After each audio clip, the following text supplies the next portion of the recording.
A strong economy is the foundation of a free and prosperous nation, and if the economy doesn't function, nothing else will. So says our next guest, Mr. Frank Stronach.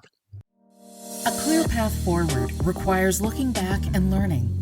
Good public policy requires human connection. It's a consideration of the facts, applying common sense, and innovation. It's urban, it's rural, it's real life. We all have something to contribute. We all have a responsibility to get informed because there's a little piece of Canada in all of us, isn't there? Let's learn on this path together. This is Leaders on the Frontier. Well, Frank Stronach, a warm welcome to you. We're so glad you could join us for this discussion today. I'm glad to talk about the economy. I've always said, pretty well everybody agrees in regards to the economy. If the economy doesn't work, nothing else will work, right? All the politicians agree, all business people, and most people agree. If the economy doesn't work, nothing else will work. It's the economy, the economy, the economy. If the economy doesn't work, you cannot feed the hungry, you cannot look after the most fragile people, the elderly, the sick, and the handicapped. But funny enough, we do not talk what drives the economy. The economy is driven by three forces: smart managers, hardworking employees, and investors. The message what I want to get across is loud and clear. Workers or employees have a moral right to some of the profits they help to generate. Without workers, you can't make a profit. So that's a simple fact. Well, it sums it up well. It's about the economy. I think I've heard that paraphrased in so many other circles. It is the economy that is foundational to our society. And what I find interesting as well, like you were the founding CEO of a huge conglomerate, Magna International, and your own story really, in many ways, exemplifies the foundational aspect of the economy. So, if you don't mind me asking a little bit more about your story, Mr. Stronach, what brought you to Canada so many years ago? What was the dream that you were pursuing in this great country, Canada? Well, I was very young and I had no great philosophies. I come from a working class background. So I wanted to see the world. So I had to go someplace where I also could get a work visa, right? I applied to South Africa, to Australia, the United States, and Canada. Sometimes I'm a little tough on the Canadian bureaucracy, but I'm still saying it's the best. They came forward with the visa. So I wound up in Canada. No great philosophies. And the first little while was a little rough. I had about $200 in my pocket and I ran out of money and I was hungry not because I wanted to lose weight. I was hungry, I had no money to buy food. That leaves Wow. very big impression. So anyway, that basically shapes and forms, I think, a person. Well, it certainly does that. That story of immigration is very powerful. And you came from Austria, is that correct? I came from Austria, yeah. So how did you found Magna International? Can you tell us more about that story? Yes, yes. I'm a tool and die maker by trade. A lot of people have no idea what tool and die making is. Hmm. It doesn't matter. If you look at a fork, if you look at the pen, you need machinery to produce the pens, right? Hmm. Or it might be in that case bumpers or a door or a dashboard on a car. But anyway, Hmm. I found a job in a small company in Toronto, about 10 people. After a few months, the owner said, Frank, you're doing a great job. I want you to be a partner of mine. Nice guy, but he never wrote it down. So I left there. I found a job. I got paid a lot more money. So I rented a very simple room. The toilets were out on the hallway. And a few years later, I had $5,000 saved up. And I rented the gatehouse of American Standard on Dufferin and Dupont, right? The gatehouse is maybe Hmm. like a Yeah. four-car garage, something of that size. Anyway, So, like I said, I had $5,000 saved up. I bought a few used machines, and out I went hustling. I went in the factories, and I said, "I'm very good in solving problems. If I can't solve them, you don't have to pay me." So after 1 month, I hired somebody. After a year, I had about 10 people. After 2 years, I had 20 people. And then the first evolution sets in. I noticed my foreman was a little different. It was a German fellow called Herman. I said, "Herman, what's the matter with you lately?" Well, Herman said, "I wanted to talk to you anyway. I'm thinking of starting my own business." Well, I said, "I can sympathize with that. And I have a feeling for that." I said, "Look, let's talk tomorrow. Maybe we find a better answer." That evening, I was talking to myself. If that foreman's going to leave me, that would start from my growth. I didn't like that. The next Hmm. reason was if that foreman's going to leave me, I got to do all the work myself. I liked it even less. The third Hmm. reason was if I hire a foreman, I don't show him how a business is run, I still got to do all the work. And the fourth reason was if I show a new foreman now how the business is run, after 1 year, so they will leave, start their own business. So anyway, to make it short, I said to him, "Look, why don't we open up a factory together? You own 1/3, I own 2/3. By the end of the year, we take some monies out pro rata and we leave some monies for further growth." He said, "Do you mean it?" I said, "Yes." We went that afternoon to a lawyer. We wrote it up. The guy was hustling. That was his company. He was Wow. working like crazy, right? Had a lot of pride, a lot of things. I took the next woman, the next woman, the next woman, the next woman. So I had about 7 foremans, and my cash flow was it did the same thing. The cash flow really uh, was quite heavy, and I saw this huge market out there, this multi-billion-dollar market. I came to Wow. the conclusion: what do I have to do that also? How can I participate the workers? I came to the conclusion I converted my company in a public company, and a couple of years later, I put in a corporate constitution. The foremost principle of the constitution was what do we do with the profits? So 20% of the profits went to the shareholders, 10% of the profits went to the workers over and above their wages. 3%,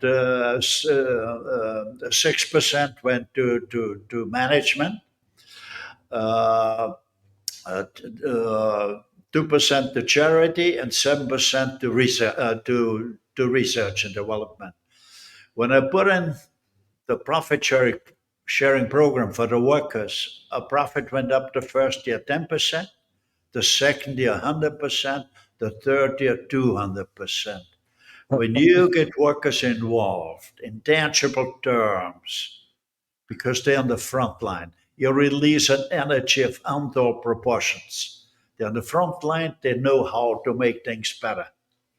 Hmm. So you have lived, in many respects, the Canadian dream by understanding how to unleash that incredible entrepreneurial energy that's with really everybody by helping them to also be kind of partly an owner of the operation. Is that Yeah. right?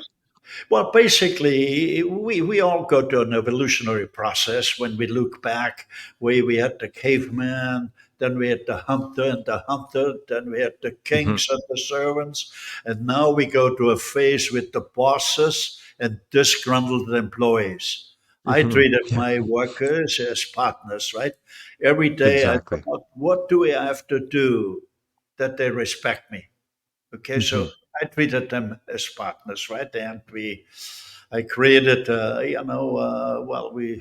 the time I stepped out, we had about 180,000 employees, over 400 factories in 34 different countries. And when we were younger, we all hustle a bit to make some monies that we can live in dignity or help the family. But when you get a certain age, then you think, gee, and I've been blessed with good health and a good mind. But I've always said it doesn't matter how smart you are. If the stars are not aligned, it won't work. Well, well, it's a very inspiring story, and I love the breakdown of the percentages, because those mean a transformative opportunity for everybody involved in that business. So you have been blessed with incredible success and prosperity, but in the process, you have, gosh, I hesitate to even guess how many people you've brought along in the tens of thousands, hundreds of thousands of people you have had 180,000. an impact. Just imagine 180,000. That's Over amazing. 400 factories in 34 different countries. It's an incredible story. And if you don't mind me asking, how what is at the core business now of Magna? The core business, well, I left Magna in 2015, right? It's Hmm. about 9 years ago, right? And Hmm. well, I left. I wanted to do my own company, right? And Stronach International. And Stronach Hmm. International is in three areas, right? One in agriculture, in restaurants and supermarkets, in tourism, and in small electric cars. I just Okay. opened up a factory where we produce small electric cars. All right. And so you've also founded the Stronach Foundation for Economic Rights. And why did you found that foundation?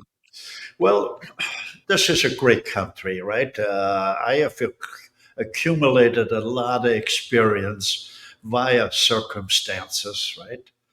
And when I look at the country now, the debt is climbing like crazy, right? What we over 2 trillion now, right?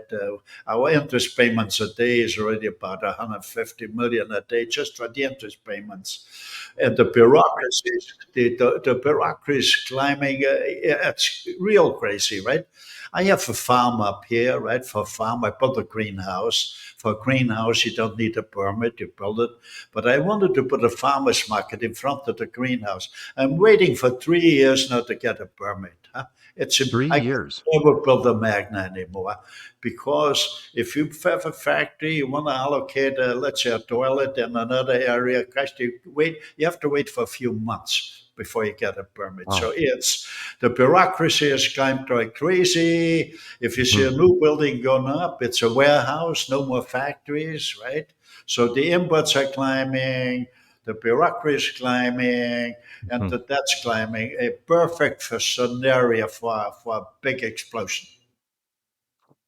So So I to be thought it's very clear, important. I think why an economic charter of rights we could save the country, right?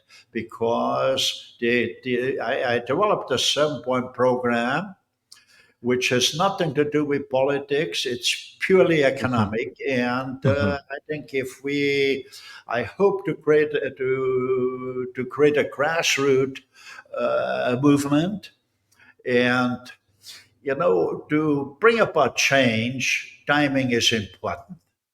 mhm, The timing is you can never bring about change if the fridges are full with food. The fridges are now half empty. I think there's a lot ah. of women out there which think, where do I get the money to find my kids next week?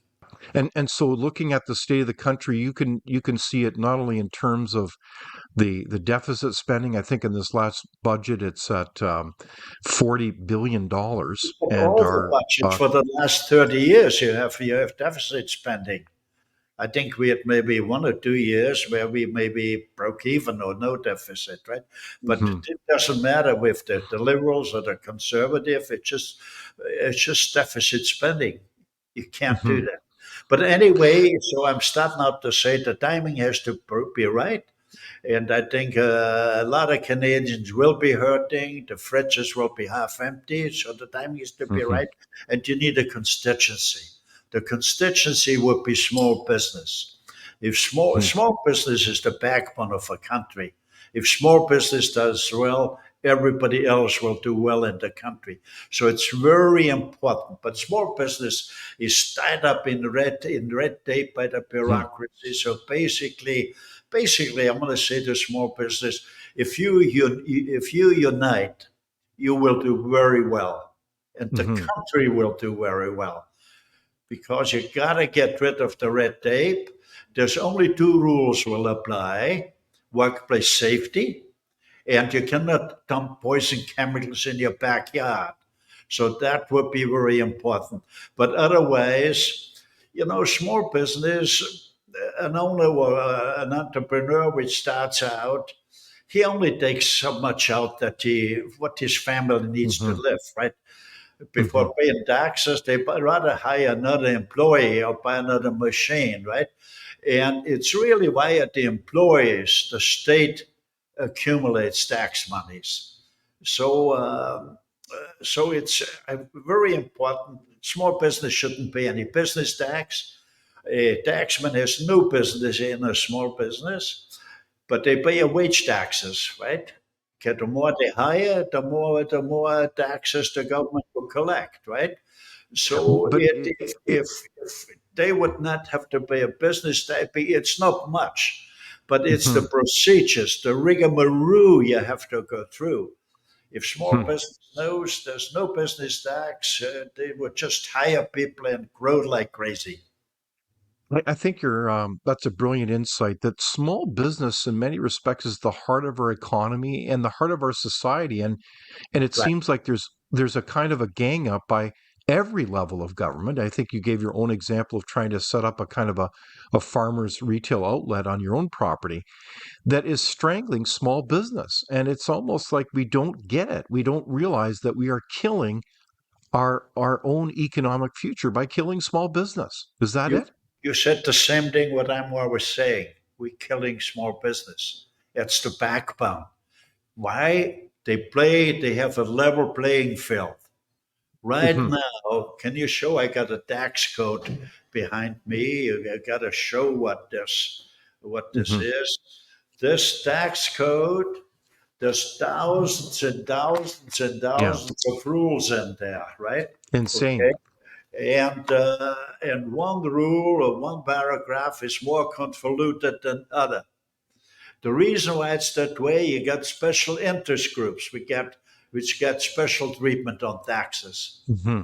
Right? Hmm. We got in Canada. We need a tax code or taxes which are black and white, no but loopholes. Income is income is income. If you make Right. more income, you pay more taxes. So it's very crucial to have the right tax rules because nobody understands it.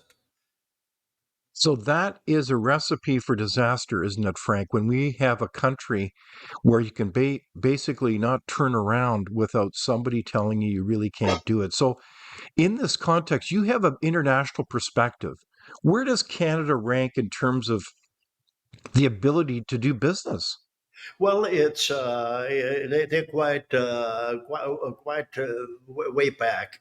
There was a survey done just recently, and I just wanted to remember a few names, right? Because if it's more names, you wouldn't remember. But anyway, the survey was done that Canada had 100 bureaucrats per thousand people. The United States had 70 bureaucrats per thousand people. Mm. Hmm. Japan was the lowest with 40 bureaucrats per thousand people. So we are way back, huh? Okay, and I'm not quite sure if this was municipal bureaucracy, Hmm. provincial or federal, Hmm. but I think it's much higher yet. So we Well, need we need a task force of retired business people, which could what is necessary, right? Yes, we wonder if we have a building, yeah, but if it's stamped by engineers that the snow load's okay, the wind load, you don't need all the municipalities to go over, hmm. right? I mean, we like it's the bureaucracy is and of course the government makes the rules so they could make the rules to have less Hmm. bureaucracy, right? And the Hmm. government is the worst thing because they hire more and more bureaucrats. I remember about 50 years ago When the first computers came on the market, the slogan was if you got one of those computers, you could eliminate a total office floor. When you go in the big cities in Canada and the United States, you see 20 times more office buildings, high rises. What to do in Hmm. there? They don't make products in there. They have Hmm. regulations, and financial transactions, right? And the Well, same they're thing, well, to your point, Frank, they're navigating the tax code, that big thick book yes, you just showed us. part of it. And furthermore, about 50 years ago, Wall Street was pushing business. You got to make more profits. And Hmm. on the other hand, unions were pushing, we need higher wages. So what Hmm. did business do? They went to China. Okay, that's the worst thing we could have done, right? Okay, so Wow. we got to take a look at our governments. Governments can't fix the Hmm. problem, right? Because anytime a politician wants to come up with a with new rules, they will be defeated because they Hmm. can be criticized. And when I Hmm. look back in history, I think the greatest statesman or the greatest politician was Winston Churchill. Winston Hmm. Churchill said before he died on numerous occasions, goddamn politics, I say, doesn't work. He said, we need a chamber of citizens in parliament Hmm. to balance out the politics. In Hmm. Canada, small business would be the chamber of citizens because they play on a level playing ground. Well, it's a historic call that you're making here, as we reference Sir Winston Churchill and his wisdom and insight. But I like the themes that you're referencing is that we need to empower citizens, we need to empower small business to thrive. We need to get rid of that red tape and all the rest that really holds up entrepreneurship. And so on that note, your foundation is advocating a kind of a 7-point plan. Yes, And so I want to go through that plan a little bit. The first one is we need to balance the budget and eliminate the national debt. in How do we 20 do years. that? So there's no chainsaw approach. It doesn't. I'm not pointing fingers. I'm not. It's the system we got to change, right? The politicians are trapped in the system where they can't move. The whole thing is trapped where we can't move. Hmm.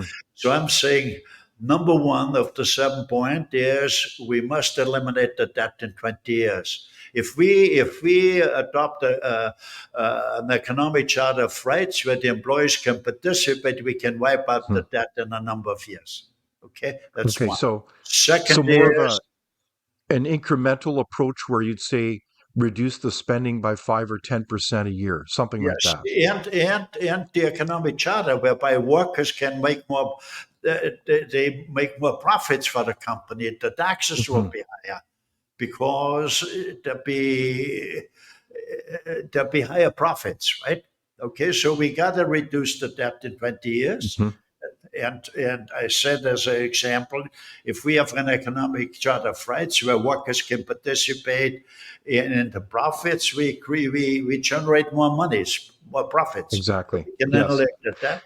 The bureaucracy should be reduced by 50% in 10 years.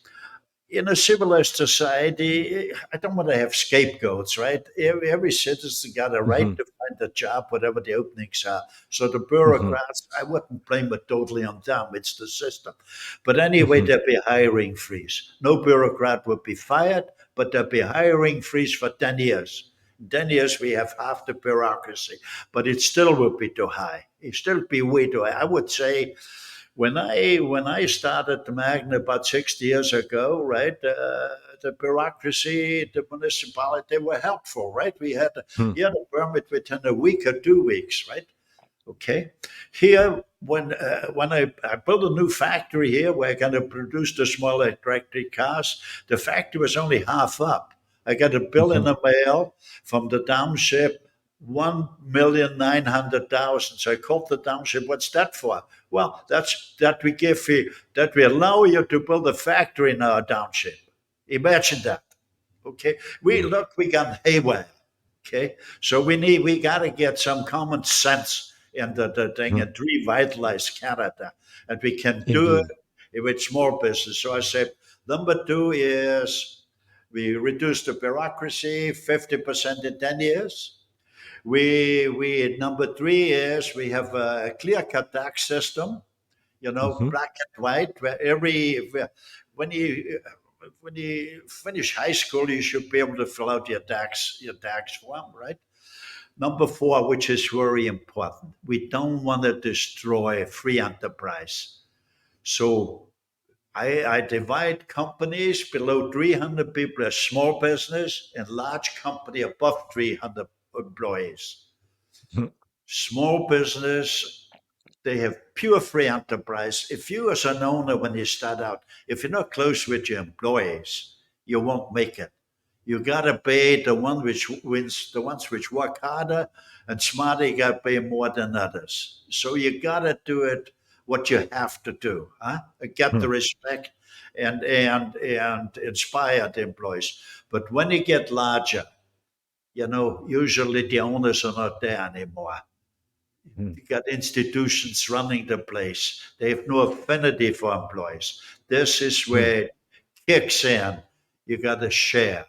That's point five, principle five, where you got to share when you grow larger. But present large companies accept it, huh? Because it would create havoc, right? You got senior citizens would have shares in a public company. If the government would say no, you got to share it'd be all over the map. So I'm talking of small companies when they grow. The owners would love to share them. So number five is sharing profits.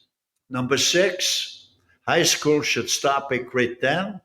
Then students would be exposed to trades. Grade 11, grade 12, they would be exposed to trades.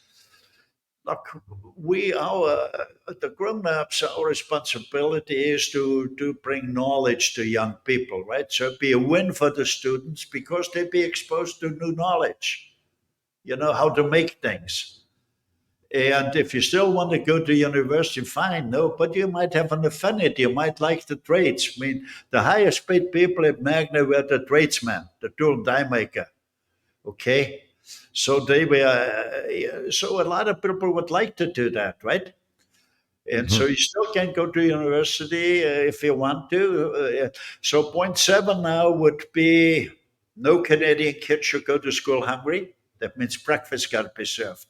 No Hmm. Canadian kid should leave the school hungry. That means lunch has got to be served. And by law, the food would have to be organic. Hmm.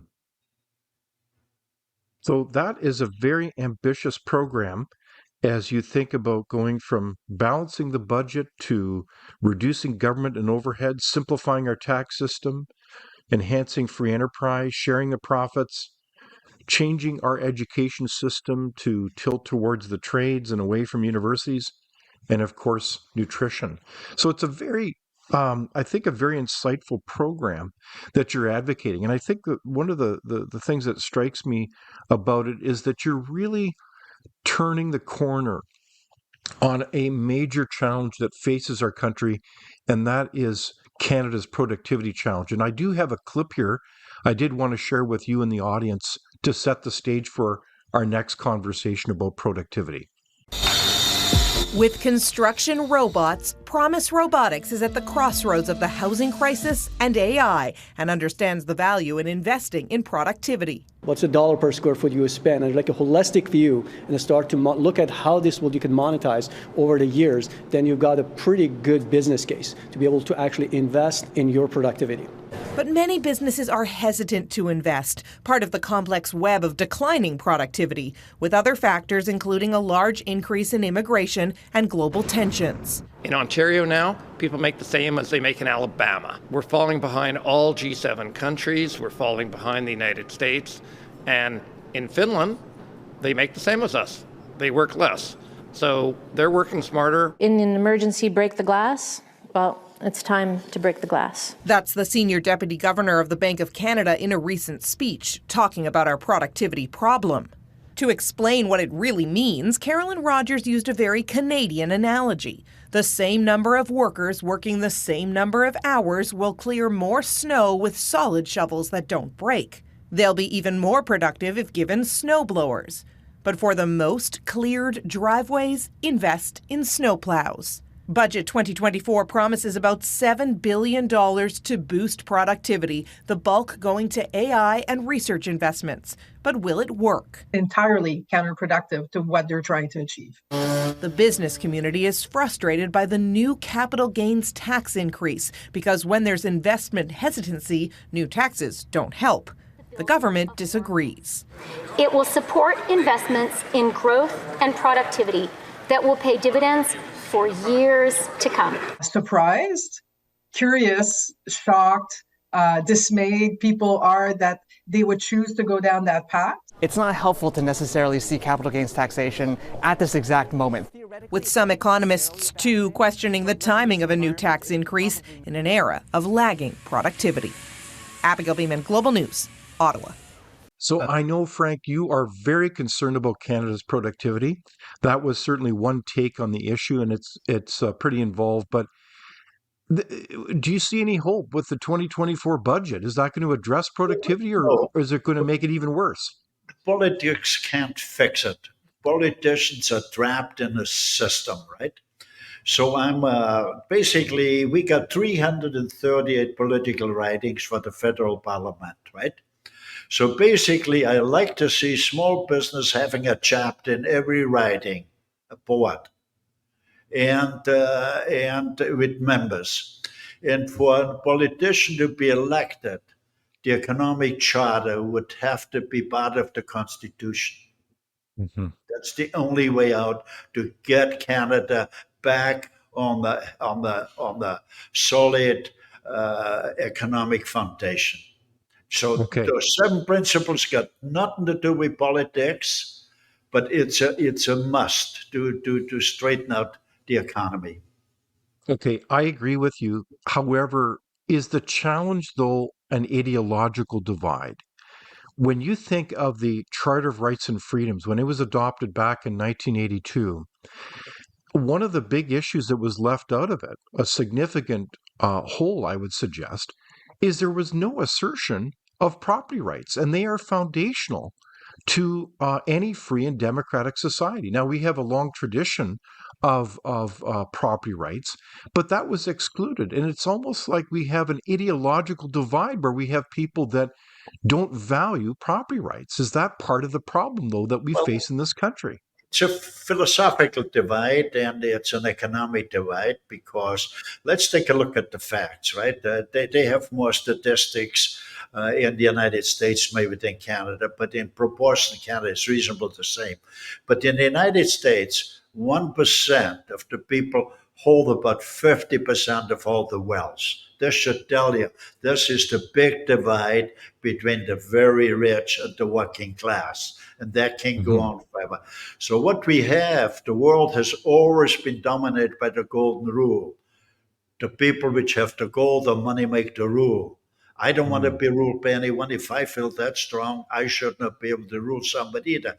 So the question is, how can we dismantle the chains of dominations, not by a violent revolution, by a revolution of the mind, by economic charters of rights?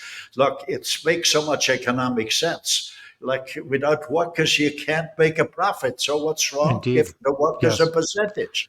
Okay, then you have a different society. You eliminate a great amount of crime and hatred, etc., right? If we eliminate poverty, that's what it's. That's why when you look at the war in the Ukraine, in Israel, it's all because the divide, huh? Okay, there's hatred, there's crime, we got to eliminate poverty. So I like the theme, though, that you're emphasizing. We don't want to be in chains or shackled by the few, the rich. We also don't want to be shackled by a big government, bureaucrats who tell us what to do. We want to focus on small business. Your vision is about building up the middle class so people can thrive and prosper, and our kids can too. My vision is to eliminate poverty. Okay, that's the number one. Okay. because where there's poverty, there's more crime, there's more hate, there's more emptiness, Mhm. it's okay. Racism, so we got to eliminate poverty. And the Mhm. Human Charter of Rights, Magna is actually a forerunner, right? Because we had a corporate constitution. We called it Indeed. fair enterprise. The basic philosophy was the Human Charter of Rights alone is not sufficient. We have to fortify Mhm. it with an economic charter of rights. Economic charters of rights will lead to economic democracies, and economic democracies are the basis for democracy itself. So you, in many ways, were a pioneer by working with your fellow employees, pardon me, as partners and as people who you wanted to empower their economic freedom and prosperity. It's one evolutionary process, right? The more Hmm. I shared, the more monies we made, the more monies I made. Okay, it's sort of an amazing thing, which I was involved in evolution, what you could do, huh? Hmm. So you are really advocating in many ways a win-win opportunity. So Yes. I did want to pick up on some additional issues here that you have spoken out about because you certainly write a number of columns across the national media. One has to do with the impacts that so-called technology, including artificial intelligence, may have on productivity. It's interesting. I noticed in today's economic Wall Street Journal an interesting article about copper goes cuckoo in the sense that there's a lot of demand and investment in copper commodities as all this technology growth, including in terms of computer farms and the demands for artificial intelligence skyrocket. Will technology, is that part of the answer to improving our productivity? Well, the technology or IA, IS, look, you can't grow tomatoes with IA only, right? You still need common Hmm. sense. You still have farming sense. Yeah, those are new tools which should make life a little easier, right? Which Hmm. where people have to maybe work less hours, right? But that's another thing here. Yeah, it doesn't seem that way that the upper class wants to share. Okay, Hmm. because now it's practically impossible for a young couple to buy a house. Huh? I mean, years 30, 40, 50 years ago, an ordinary couple, he might have been a plumber, she might have been a Hmm. teacher or the other way around. They could afford to buy a house. Not anymore. Okay. And the real thing, as I said then, huh? It's if we our debt, what do we leave behind to our kids, to the Hmm. future young Canadians, right? It just doesn't work. And Hmm. to me, it's now uh, the increase of the debt, the increase of the Hmm. bureaucracy, the increase of the import. To me, it's like Canada is like a freight train going down the hill without brakes, huh? Okay, so we got. So I want to. There, I have no agenda, right? I have a certain age, Hmm. which I just. But the country's been great to me, right? It's such a great. Canada should be the role model for the world. What we could do. Indeed. So I just want to provoke the minds and remind the thing here. Hmm. Look, we have one chance. Let's line up behind small business and let's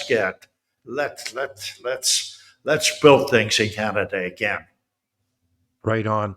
And I think your point earlier, it's almost like you're giving us powerful reality therapy, is that government time and time again has made policy that has undermined small business, undermined free enterprise and the prosperity of our country. And that has put us in a situation where our standard of living, our quality of life is declining, and we can see it all in plain sight.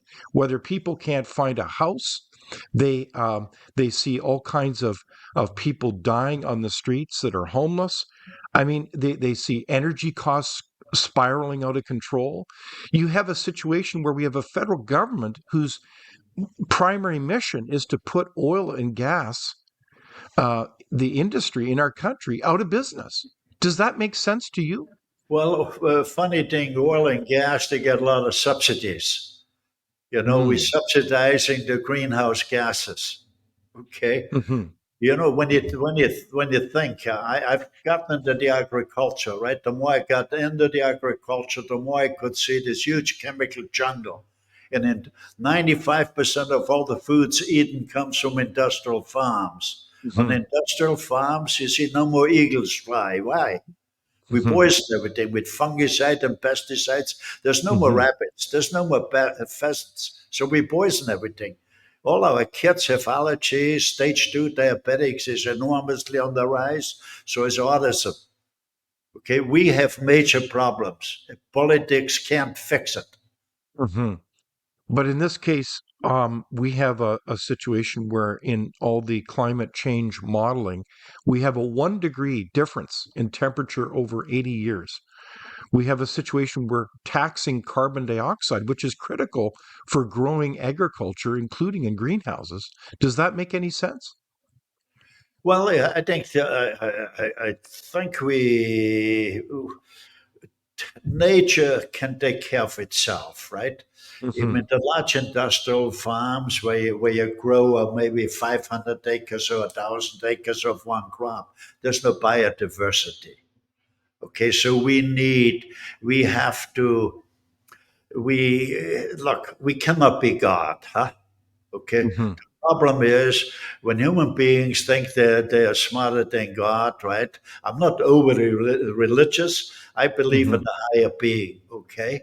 Because a snake was a snake 1,000,000 years ago, a worm was a worm 1,000,000 years ago, and I'm not looking down on a snake because they all play a role that the universum can function, right? If you step on purpose on a Hmm. worm, right, you adding to the destruction of the thing here, right? So, but when you think you're smarter than God, you run into problems. I think that's a very wise point. So, as we kind of get towards the end of our discussion, Frank, and it's been a really quite a terrific, far reaching discussion, I want to talk a little bit about culture and its relationship to the economy, prosperity. Um, I noticed that there's this week a Leger Soul survey or poll came out, and it was a very interesting poll. It said some 60% of Canadians believe that freedom of speech is now under threat in this country. And 78%, almost 80%, said they feel uncomfortable sharing basic thoughts and ideas and opinions with fellow Canadians. Now, you know the importance more than anybody about the importance of a shared culture when it comes to building a company, a community, let alone a nation. Does that kind of poll concern you that so many Canadians are really not comfortable sharing their opinions about different issues? They're in effect self-censoring. Well, look, I had factories in 34 different countries. You know, every worker might have been Poland, the Ukraine, or Portugal or France. They all understand the word profits, what it means. So you have everybody wants to do a little better that they couldn't grow up in dignity, right? Okay, so that's universal, right? We have to be very thing here, hate speeches or many of the thing. That's a no. Okay, Mm-hmm. okay. I think we got to be careful. Uh, I think in Canada, you still can express yourself, but you don't have to point the fingers, right? You don't say it's the fault of that and this and that, Mm-hmm. right? We all a bit Sure. at fault for the thing here. So, but it's. But as I said, right, it needs a revolution, not a destructive revolution. Hmm. A Of revolution course. of the mind, which is civilized, right? Don't destroy things, right? Where we, Indeed. where we, people are more tolerant. But most of all, it comes down to you got to eliminate poverty. That's really what the Indeed. problem is. Yeah. So, Frank, you're the former CEO of a very successful large company called Magna International, and you're speaking up about these issues regarding the decline of the Canadian standard of living, the decline of our economy, our quality of life, and prospects for the next generation. What is your read among other senior leaders in the business community? Are they speaking up? Are they finding their voice, or are they too reluctant to speak up and speak on these important issues? Well, you have a very large thing here where you got a board of directors, where you got CEOs, where you got in most areas, they want to keep the system going the way it is, right? Mm. Okay, so but the system is if we keep on going, the capitalistic system needs harnessing, not destroying. Hmm. And small business, free enterprise is sort of the foundation for the capitalistic system, right? When it Indeed. gets larger, right, you cannot hug it all in yourself, right? You Hmm. gotta share we gotta share with the workers, with the employees. Hmm. Okay, but so I'm recommending small business. It's pure free enterprise, right? Hmm.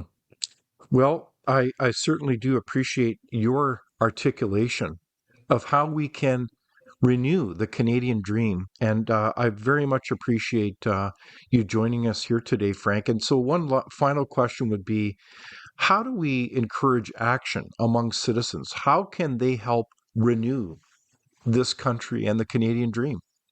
Well, I started out to say I'd like to see a grassroots movement, right?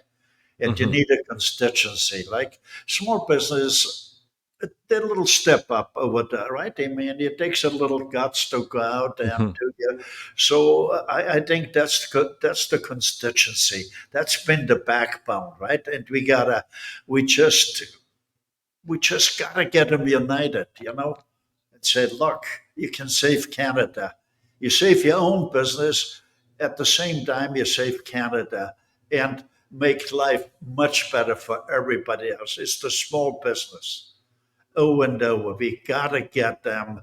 We gotta get them aroused and be part of it. You save your own company, but you do a much greater thing. You save Canada, and you make life so much better for all Canadians. All right. Well, thank you very much, Frank, for joining us for this far reaching conversation and for your leadership on so many fronts in terms of building. But I do want to thank you very much, Frank, for joining us for this far reaching conversation and for your leadership and your courage to be able to talk about these issues for You the know, sake of all I was Canadians. exposed to situations, right? I grew up during the war as a kid, but old enough in hindsight how crazy the Nazi system was, right? Okay. Exactly. Then we were occupied by the Russians, right? Okay. Hmm. And again, old enough to see, gee, because right now the United States dominated the world for the last 150 years, but the Hmm. United States is slipping. China is gaining. Hmm. I would not like to live under Chinese or Russian philosophies or, there's just no way. Even though I spent a lot of time and we had a lot of factories, I spent Hmm. a lot of time we put in, right? The Hmm. Putin I see now on thing is not the same guy than what I've met a Hmm. number of years ago. But those points of history, whether it's fascism, any of these totalitarian socialist regimes, never ever worked. And that's the lessons of history we need to remember because Canada could be a beacon of opportunity again, of small business entrepreneurship. Instead, we're on the decline. So I Yeah, like what you're doing to help arrest this decline and great. say we are not going to put up with this anymore. Yeah, the politicians are trapped in the system, right? You take Hmm. You take the Bolivia, right? Pierre, right? Polyev? Yes. Yeah, I mean, I had a scholarship program, right, for many Hmm. years, where students right across Canada, if the university students had to write an essay, if I be prime minister, I would do Hmm. XXX. Hmm. He won it one time, right? The first prize was $100,000, second prize 50,000, third prize 25,000. But it did not. It just doesn't work anymore, right? Hmm. It, Hmm. politicians are trapped in a system. We got to Right. I change think, the system. okay, but Frank, I think that's a very instructive, wise insight, is Yeah. people don't realize the limits of government. I'll never Yes. forget my conversation with a friend of mine, the Honorable Grant Devine, who was the former Premier of Saskatchewan. And I asked him the same question: what do we do to turn this around? And he paused and he said, you know, Dave, you've got to realize that when government gets too big, and it's basically over 25% of your economy, it becomes too political, becomes too complicated, and no one can manage it. It becomes almost self-serving in terms of its growth and its scale and complexity. And I think what you're calling for is something similar. We don't want to be ruled by an elite rich and the few, and we don't want to be ruled by a Large big out of government. control Yes. bureaucracy. Yes. We need to support the middle, Exactly. the middle class, and that's Yes. all related to our incredible history that goes all the way back to Greek history, including the Yes. Minos, where people were empowered to speak up and be citizens because they weren't dependent on the state. They were their own people. Yes. Canada could be a role model for the rest of the Totally world. agree, Frank. Yeah. Wow. No, I like what you're saying, and so thank you so much. And we'll let's talk very soon about having you for an event. Okay. Yes. Okay, great. Okay. Thank you. Thank you for watching Leaders on the Frontier. We're a nonpartisan think tank. We explore ideas, policy, and practical solutions that can make a difference in the lives of Canadians. We do not accept any government funding. We work for you. Thank you for supporting Frontier. Visit fcpp.org to give. While you're there, be sure to check out our latest articles and research. Without open discussion and debate, you're not thinking, nor are you free. Comment below. We'd love for you to join the conversation.